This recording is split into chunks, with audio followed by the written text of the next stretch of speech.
This episode of The Whistler is brought to you by the WOTR Radio Network. For more information on the WOTR Radio Network, Classic Radio Rewind, or its 4 live streaming old-time radio stations, visit WOTRradionetwork.com. And now, stay tuned for the mystery program that is unique among all mystery programs. Because even when you know who is guilty, you always receive a startling surprise at the final curtain. In the Signal Oil program, The Whistler.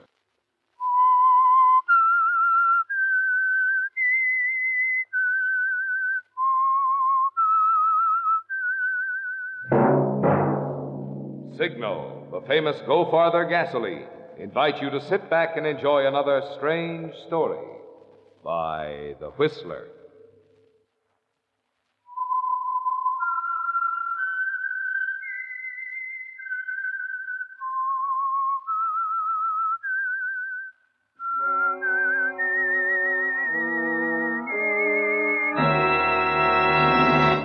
I am the Whistler, and I know many things, for I walk by night.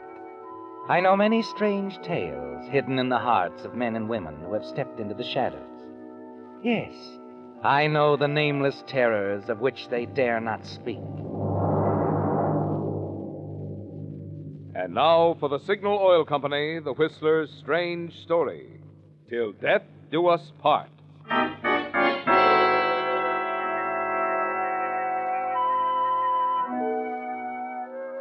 Roy Layton's quarters in the cheap boarding house were anything but inviting. And from where he sat on the edge of the sagging brass poster bed, Roy's view of the outside world was a dismal one. The assortment of unopened bills and collection notices in the nearby wastebasket held their grim message, too. They told him that he'd have to be moving on soon, change his address. The one letter he wanted, but had given up hoping for, wasn't there. Never would be, he reasoned. And the knock on the door, rousing him from his mental fumblings, could mean only one thing: the landlady and her oft-repeated demand.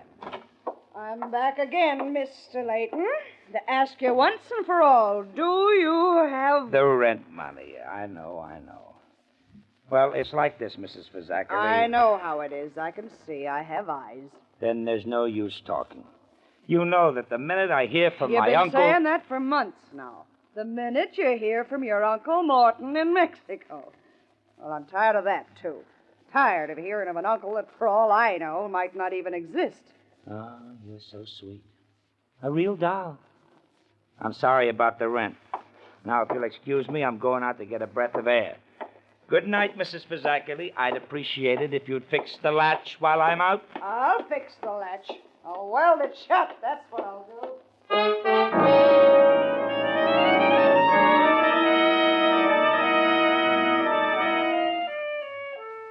As you leave the house and start walking toward Vermont Avenue, you're pretty sure that this time your landlady means what she says. It's tough, isn't it, Roy? Things never seem to go right for you. You'd like a drink, then decide you'd better skip it. Conserve the few dollars you have left in case your landlady carries out her threat to lock you out. Then you remember Angelo's, a second-rate cocktail lounge a couple of blocks away, where as late as yesterday your credit was still good.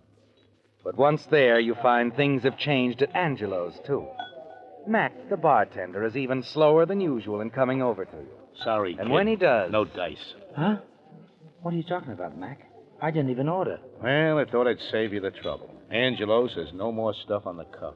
But, Mac, I haven't run up a bill on him. At least not a big one. Yeah, Angelo knows that, but he wants to keep it that way. I'm sorry, kid. I just work here. I want to keep on working here. In that case, you better get busy and fix my friend a drink. Huh? You don't mind, do you, Roy? Roy? Roy Layton. That is your name, isn't it? Sure. Only how did you know? Oh, I know quite a little about you. Been checking up. What's his name? Oh, Mac? Mac, yes. Mac, you better get started before all your ice melts. Pair of scotch and sodas. Oh, sure, lady. Sure. Say, now, wait a minute. Why should a good-looking strange Now, gal... Roy, don't go saying things you don't mean. Besides, I don't have to be a strange gal. Not if you know my name. It's Linda. Linda McKelvey. So? So, don't you think it's kind of pretty? Maybe. Anyway, these drinks are. Set them down easy, Mac. Yeah. And since I'm drinking with a lady, trot out a couple of cocktail napkins. Okay. Thank you, Max. Skip it. To us, Roy. Sure. To us. Drink's okay. Very good for a place like this. You look like you could afford better. What brought you around? You. Me? Oh, sure. Now, look, lady. Linda. Hey, Linda, look, I'm just sitting here minding my own business. But unable to do any, huh? So that's my business, too. And mine. Roy, I've been checking up on you for quite a while. And you fit my picture very nicely. And, you do need $5,000. Yeah. I need $5,000. Oh, I get it. Santa Claus finally got my letter and he sent you to bring it. Nothing like that. It's nothing altruistic. Big word. You are out of place here. So are you, Roy. I've got $5,000 that says you are. Going to listen to me? How can I help it? Go ahead. Roy,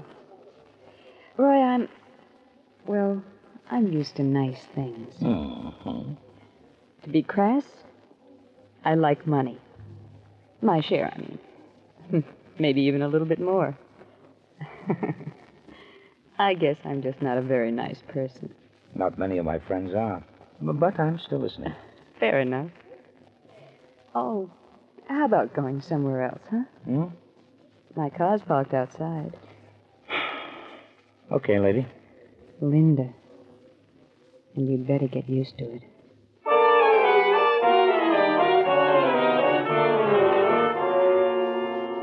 It's as bewildering to you as it was to Mac, isn't it, Roy? This girl, Linda McKelvey, dropping into your life from nowhere.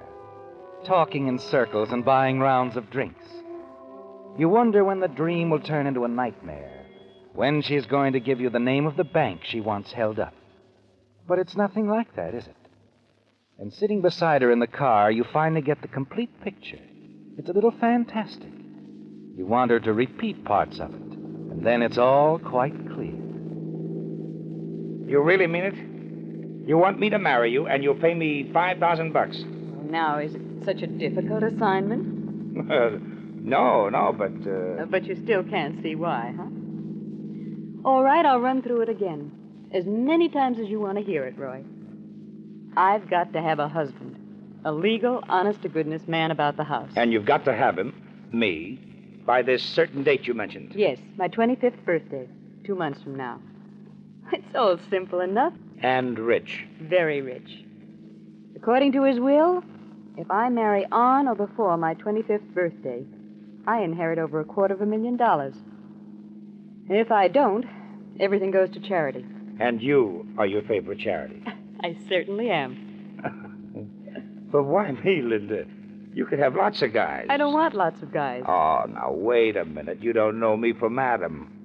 All right, Roy. I'll tell you the truth. I love someone else, but I made the mistake of falling for a married man, and his divorce won't be final for 6 months. It's too late to meet the demands of the inheritance. Oh, that's different. You want to eat your cake and have 250 G's. Well, something like that. Well, Roy? I marry you, we make it look good, and then later we get a quiet divorce. Exactly.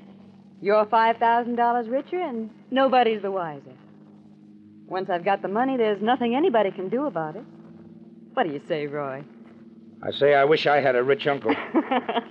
Mine, he doesn't even answer my letters. Yours leaves you $250,000. Why, that $5,000 will give you a new start in life, Roy.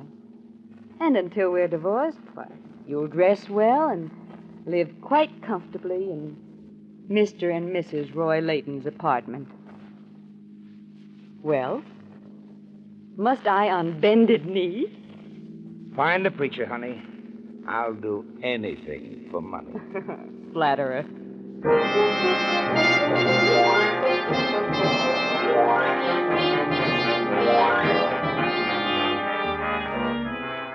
The wedding a few days later isn't what every boy and girl dreams about, is it, Roy?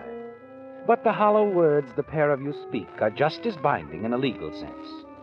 And you drive off swiftly as Mr. and Mrs. Roy Layton. You even have a sense of elation in the new clothes you're wearing. And returning to Linda's top-floor apartment, 12 floors up in the best part of town, makes it complete. More complete than either of you expected. For as you step from the elevator and she opens the door to let you in... Well. What the devil? No, Linda, dear, don't come in. He must carry you across the threshold. Oh, yes. Well, Roy? Oh, of course. Oh, great. That's better, much better. And now we'll all just scoot right along, Mrs. Layton. We just didn't want you two to arrive without any reception at all. Why, that's awfully nice of you, Mr. Knowles and Miss Prentice.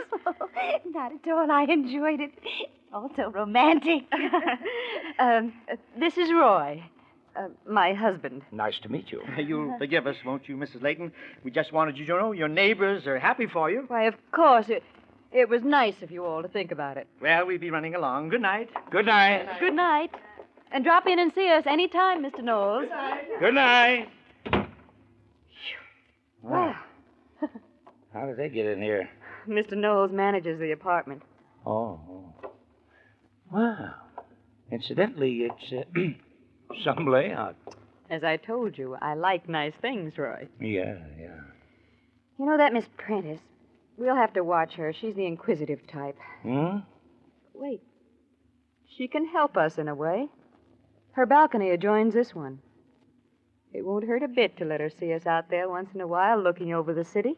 My arms around you, a few fervent kisses. That the idea? Just for Miss Prentice, yes. Well, anyway, this beats stevedoring in Frisco, working in the Oklahoma oil fields, digging around Mexico when Uncle Mort was wildcatting. Well, make yourself to home, Mr. Layton.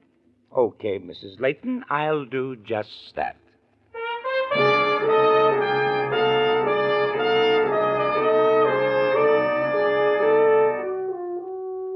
It's all going smoothly, isn't it, Roy? Just as Linda planned it. As the weeks go by, you meet other people in the apartment. People Linda had met before she married you. They seem to like you. And most of all, they approve of the match. Linda assures you there'll be no trouble in having her uncle's lawyer accept it all as completely genuine. As the weeks pass, both play your roles well. And then late one afternoon, you hear some excitement in the hall and rush to the door. Oh, you poor dear. You might have been killed. I'm all right now. Really, I am. You'd better lie down, dear, as soon as you get inside. That fool, he wasn't even looking where he was going. What is it? What's happened? I'm all right now, Roy. It was nothing at all. She was backing out of the garage. Another car hit her. Well, thanks very much, you two, but please don't bother anymore. Roy can take care of I'll me. carry you to the bedroom. Now, you don't have to carry me, Roy. I'll be all right. Poor dear. Maybe I better call a doctor. No, Roy, I'm not hurt. I'm just shaken up. I don't think it's bad. It's only... Well, it could have been so much worse. Just think, Mr. Layton. What would you have left if anything really happened to her? Yes, what would I have? It's a terrible thought, Miss Prentice. Terrible.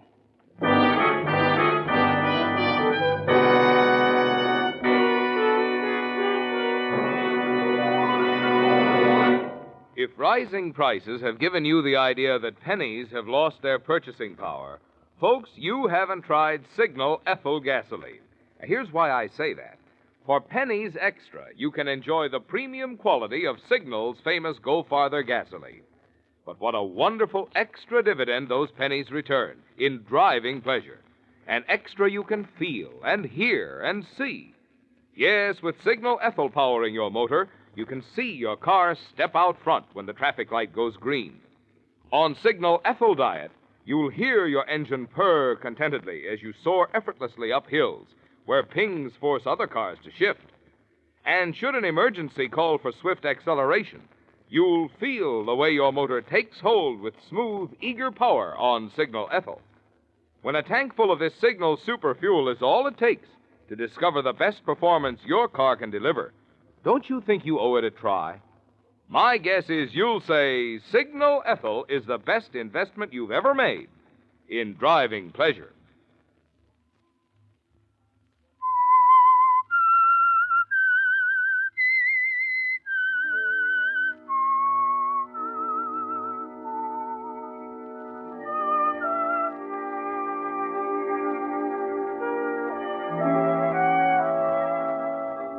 Miss Prentice's question planted an interesting thought in your mind when she asked you what you'd have left if anything happened to Linda, didn't it, Roy? In the days that follow Linda's near accident, you often ask yourself the same question. What would you have if anything fatal happened to Linda? And the answer is very attractive, isn't it, Roy? You'd have $250,000. As Linda's husband, you'd inherit her money. But there's an easier way than murder, isn't there, Roy? A safer way. If you can make Linda fall in love with you, you'll be able to share her money. It's worth a try. You plan your campaign very carefully. Carry it out with all the charm at your command. Then one evening, while the two of you are out dancing, you suggest a breath of air and lead Linda from the dance floor to the beautiful terrace outside. May I have a cigarette, Roy? Why, sure. Here you are. Thanks. Thanks again. Oh, isn't it a beautiful night? I just love it out here. Linda. Yes? Linda, I've been thinking about us. This little act we're putting on. You've been doing splendidly, darling. Uh-huh. Yes, the happy, devoted husband, head over heels in love with his pretty bride. Yes. Only now, Linda. Now it's no longer an act. What? What do you mean? Isn't it quite obvious? You're in love with me? Oh, so much in love with you, Linda. No, wait, that Roy. I know. It wasn't in the bargain to fall in love, but I have fallen in love, Linda. I couldn't help it. Roy. Oh, now, look, I'm really not such a bad guy. I'm a good dancer. I wear my clothes well, in perfect health. Oh, I do have a few faults, that's true, Roy, I'm not in love with you. But you could be, darling. No, Roy. Please don't. Oh, Linda, darling. Let me go, Roy, please. I shouldn't have kissed you. I know that, but Look, Linda. We made a bargain. Now let's keep it that way. Oh, but Linda, please. I mean it, Roy.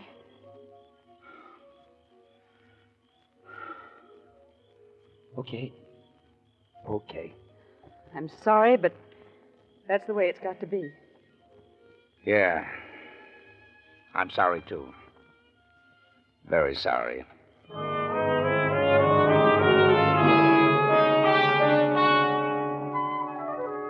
She means it, doesn't she, Roy? And you're certain there's nothing you can do to make her change her mind about the divorce. There isn't time. Linda has told you the money from her inheritance is already deposited to her credit at her bank. And in a week or so, the two of you will be on your way to Reno and that quiet divorce. No, there isn't time to make her fall in love with you, Roy. But you decide there is time for something else. Next day, Linda leaves before luncheon to spend the afternoon at her lawyer's office, finishing up her affairs. Long after she's gone, you pace the floor of the apartment, searching your mind for a plan, a way to kill Linda, make it appear to be an accident. Early that afternoon, you're in the bedroom looking around when... Hello? Roy? Yes? This is Amelia Fleming. Oh, Mrs. Fleming, how are you? I'm splendid, thank you. Is Linda home? Why, no, she isn't. I don't expect her back until after 5 or so. I see. Well, it was nothing important, really. Well, I'm sure she'll be back around 5. Why don't you call her then? Oh, you better have her call me. I'd probably call while she was in the bathtub. Oh, but don't you worry about that. Linda generally takes the phone right... Yes? Roy? Oh, yes, Mrs. Fleming. I'll tell Linda you called and have her phone you. Oh, that's fine. Bye. You stand there for a moment, staring at the telephone in your hand. Then slowly you replace the receiver, walk back into the living room. A plan has suddenly emerged, hasn't it, Roy?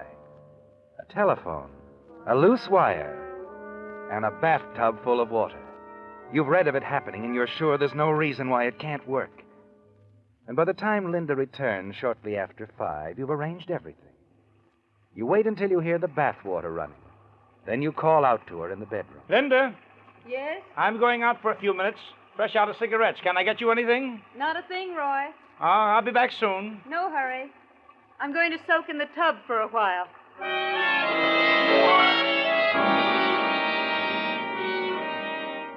You walk down to the corner drugstore. Wait over a cup of coffee for 5 minutes.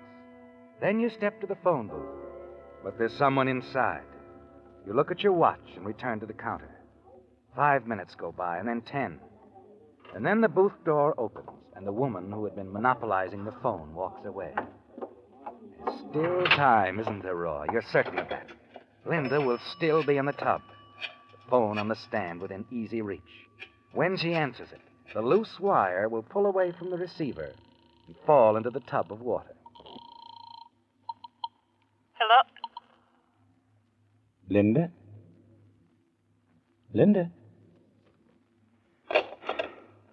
That does it. Slowly, you walk back to the apartment. But instead of going on up to your apartment on the 12th floor, you stop at the manager's apartment and ring the bell. Yes? Oh, Mr. Layton. Mr. Knowles, I wonder if you'd do something for me. Of course, of course. Well, our refrigerator's been acting up a bit lately. I'd like you to have a look at it if you don't mind. Be glad to, Mr. Layton. I hope I'm not taking you away from your dinner. Oh, no, nothing like that. Come on, let's go up and have a look at it, eh?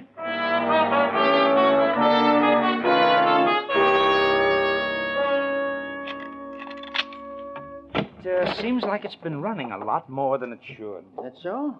Well, we just see what's wrong. Yes, come in. Linda! Linda, you home, darling? Oh, that's funny. She should be around. Linda! Yes, Roy?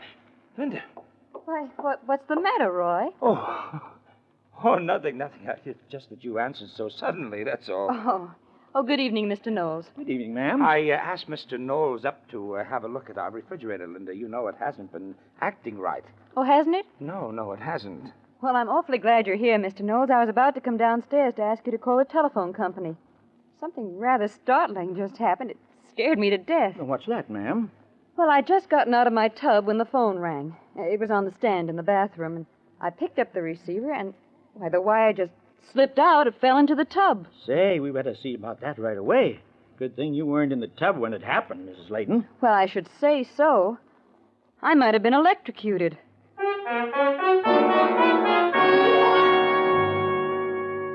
It didn't work, did it, Roy? And Linda is still very much alive. Somehow you managed to cover your disappointment, act properly concerned over the near tragedy. You've got to find another way now, and there isn't much time left.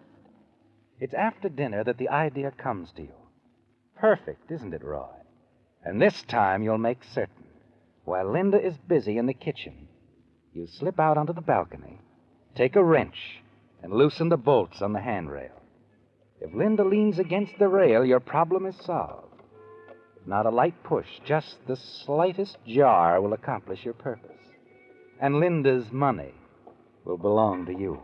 At the sound behind you, you drop the wrench into the flower box and straighten up. What are you doing, Roy? Oh, nothing.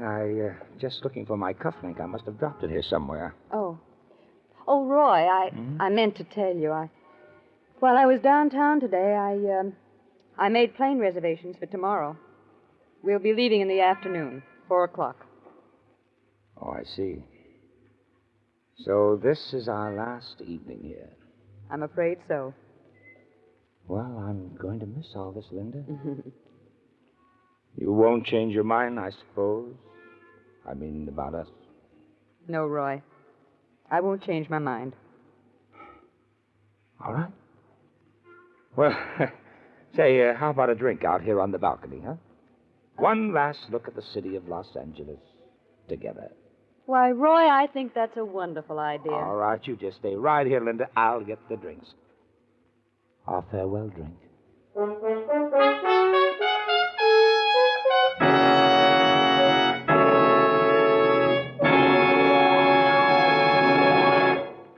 There's only one accurate way to compare the cost of automobile batteries. Compare the cost per month. That is, the price of the battery divided by the number of months for which the battery is guaranteed. Measured by that yardstick, one of today's lowest cost batteries is the extra long life Signal Deluxe battery, guaranteed a full 30 months on a service basis. Think of it, that's 2.5 years. The secret of this amazingly long life is Signal's microporous all-rubber separators, which have been called the greatest battery improvement in 20 years.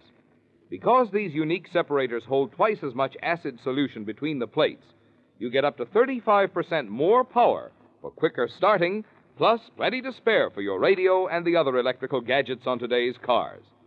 So before you buy any battery, get your Signal dealer's generous trade-in offer for your old battery, plus his convenient credit terms.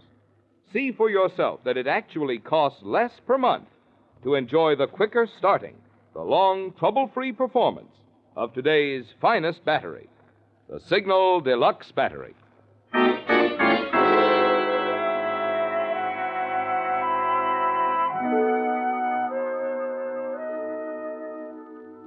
There's little question of the suspect's guilt. To Police Lieutenant Cosgrove, it was a clear case of murder. The victim had been deliberately pushed off the 12th-story balcony. Lieutenant Cosgrove knew that, and before long he'd know the motive, too. As he paced slowly back and forth in the small room at police headquarters, he felt certain that a full confession was close at hand. Finally, he stopped pacing, sat down in a chair facing the suspect, who was sitting rigid and tense, trying to avoid the lieutenant's gaze. Look, you might as well break down and tell us what this is all about. You know, Miss Prentice, who lives in the apartment next to yours, saw you push your victim off the balcony. All right. All right. Why, Mrs. Layton? Why did you do it? It's a long story. All right, take your time. Perhaps it isn't such a long story at that. You see, I was born in Los Angeles. Lived here until a few years ago when I took a job in Mexico. And up to 6 months ago, I was secretary to a man there named Morton Layton. Layton? He any relation to the deceased? Yes. Yes, he was Roy's uncle. He died about 6 months ago. Before that, he'd been trying to find Roy. Roy wrote him several letters before he died, but Morton Layton never knew about them. I destroyed them. Why? Because I didn't want them to get together. And then when old man Layton died, I came back to Los Angeles, where I knew I'd find Roy and marry him. And murdered him because you thought... Roy never knew it. He never knew that he was a missing heir. You see, his uncle struck it rich in Mexico. He left him $250,000. I was trying to get that money for myself. As Roy's widow.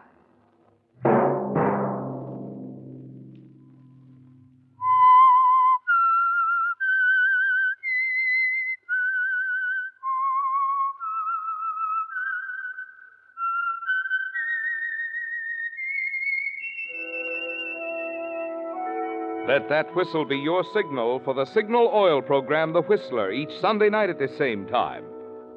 Signal Oil Company has asked me to remind you that the USO, which serves as a home away from home for our boys in uniform, is one of the worthy services you help when you contribute to the community chest.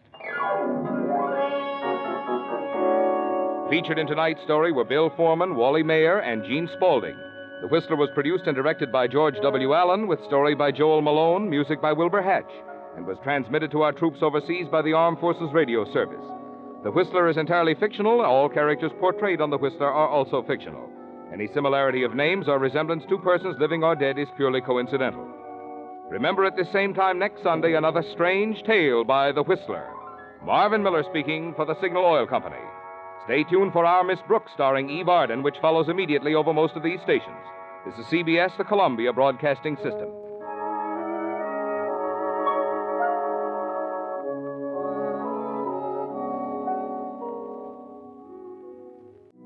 You're listening to the WOTR Radio Network.